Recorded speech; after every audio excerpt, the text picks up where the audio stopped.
Bien, continuamos con esa información. Saludo esta tarde vía telefónica al abogado internacional Víctor López Martínez, quien también es representante del gobierno del estado de Yucatán en la Ciudad de México. Víctor, ¿cómo estás? Muy buenas tardes. Muy buenas tardes, estimado Mauricio. Con el gusto de saludarte a ti y a todo el auditorio que nos honra con su atención. Muchas gracias, Víctor. Me gustaría tocar esta semana dos temas. Yo creo que son dos temas cruciales. Uno, el tema de los aranceles. Todo indica que se va un mes más, se posterga un mes más. Es decir, la agonía la vamos a tener un mesecito más, Víctor.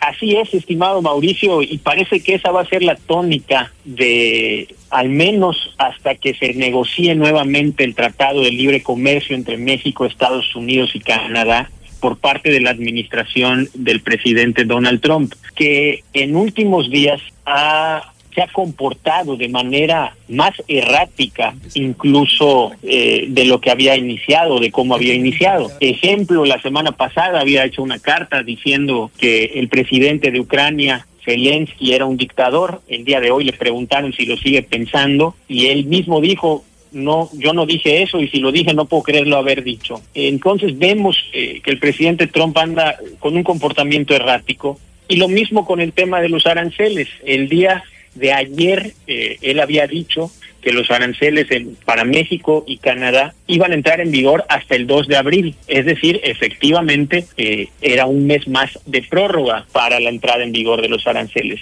Pero hoy por la mañana se echa para atrás y en su red social que se llama Truth Social publica un post a título personal en el que dice que los aranceles siguen vigentes para entrar en vigor el 4 de marzo, cosa que ya vemos francamente improbable, estimado Mauricio. Bueno, pues es un tema que bien lo mencionas, la política exterior, que tú la conoces muy bien, es complicada con el actual gobierno de Estados Unidos, quien aparentemente eran socios como es Ucrania, pues hoy en día ya no lo son.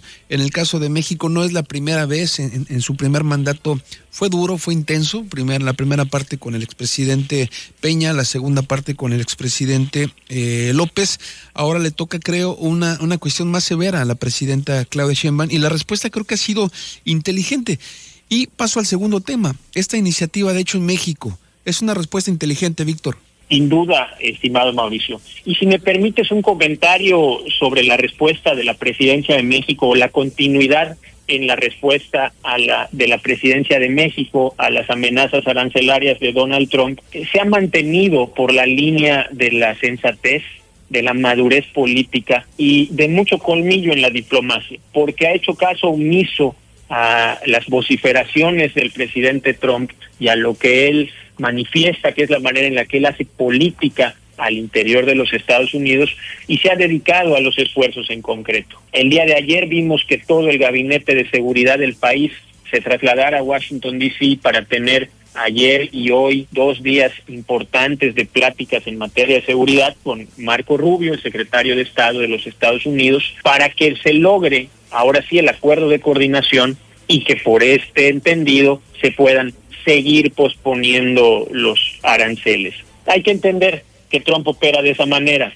Una parte es la forma en la que él hace política interior, que hoy está más radicalizada que nunca en los Estados Unidos, y otra, digamos, la realidad, ¿no? Y la presidenta de la República se ha mantenido por el camino de la realidad. ¿Qué esperamos? Que efectivamente, como bien a lo mejor traicionó el subconsciente ayer al presidente Trump, se anuncie el siguiente 4 de marzo una prórroga hasta el 2 de abril, y así sucesivamente hasta en tanto entren las negociaciones para el Tratado de Libre Comercio. Finalmente, Víctor, esto es en lo macro. En lo micro, de alguna forma, que no es micro, porque obviamente son 32 entidades federativas, ¿cómo trabajar desde los estados, independientemente de lo que pueda pasar en lo nacional?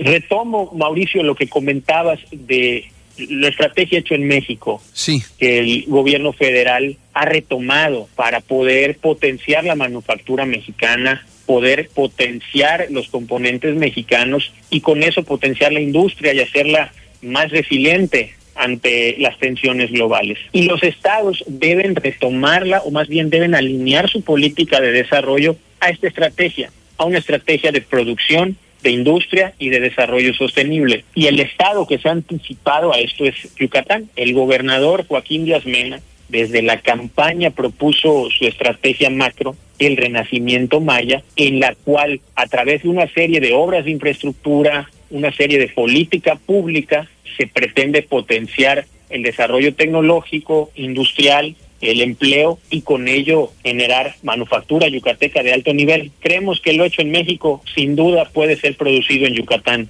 estimado Mauricio. Víctor, como siempre, muy amable con tus comentarios, creo que muy certeros. Seguiremos platicando y esto dará para semanas, independientemente de lo que pueda pasar el 4 de marzo. Gracias, Víctor. Es un honor contar con este espacio cada semana. Te lo agradezco, estimado Mauricio. Gracias a Víctor López Martínez, él es abogado internacional, entiende bien lo que tiene que ver con las políticas exteriores, la relación entre países, desde luego la relación con Estados Unidos, principal socio de México, y además es el enlace del gobierno del estado de Yucatán con el centro del país. Así es que bueno, muchísimas gracias a Víctor. La próxima semana seguiremos con este tema.